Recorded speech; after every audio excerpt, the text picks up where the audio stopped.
they have a different mindset than the next generation. They always. Okay, but that is a point. Like a number of people told me. Like let's dwell on this a little bit. How is the generational divide also in Armenians, among Armenians? Well, that's the thing. There's one generation that came from the Soviet Union, the elder generation, who lived throughout the Soviet Union, and some of them still think that Soviet Union was one of the best things that happened to Armenia. And then there's the next generation who lived the post-Soviet era, which are my parents. And for them, it was a time for struggle. They struggled throughout their youth, bringing up children and so on, in order to be able to provide for their families, because all of their jobs disappeared. We can almost say overnight, over a month, all of their jobs, all of their education became useless. On the one hand, Ankach Petrotun yes. was a call of joy, but also a call of sadness. A call of sadness, yes, because all of the things that we depended on the Soviet Union as a whole union, all of those things disappeared. So a lot of factories, basically overnight, a lot of factories closed down because they wouldn't receive parts from other parts of Soviet Union.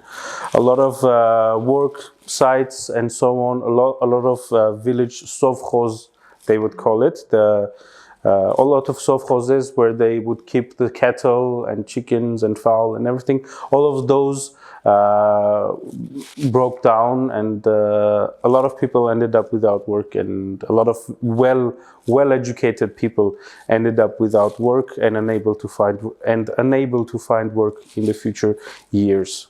So it was basically a very tough time for the generation of my parents, who had to basically figure out this independence thing and how future Armenia is going to look like and what it will be for the people and also for the cities and so on.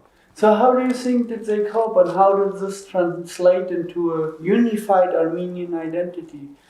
Going from education to learning new skills to just surviving? Yeah, well, the educational system continued on for a little while like that, but then of course the European system stepped in with all of these multiple choice questions and things like that. That was the transition that I saw. That was, for me, was a bit surprising and interesting, was that before, probably up to 8th or 9th grade, all of my tests were not multiple choice.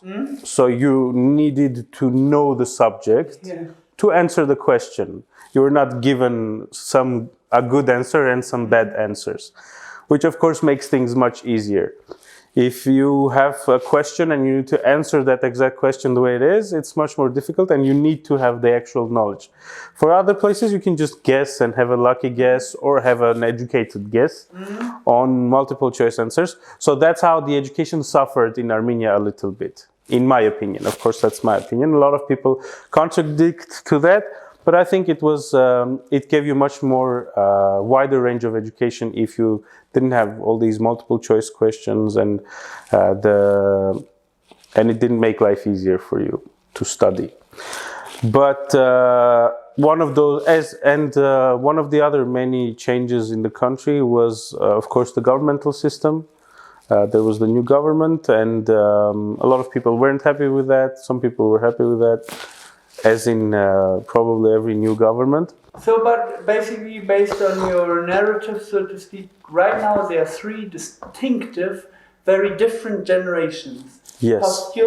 Post-Soviet Union, the Soviet Union, and then the new generation. The new generation, some of my generation, and later on, those are the confused generations that okay, but they were born right in the middle of the transition, and after that, which was difficult. So if you have this very different people interact as under the identity of one country, of one nation, how does it work? How does it play out peacefully? It's not like we had any other choice, honestly. We were living in Armenia, we got what we wanted, we received independence, and we were responsible for our own actions and our own choices. Of course, there were some choices that we had to make that we didn't have the choice to make.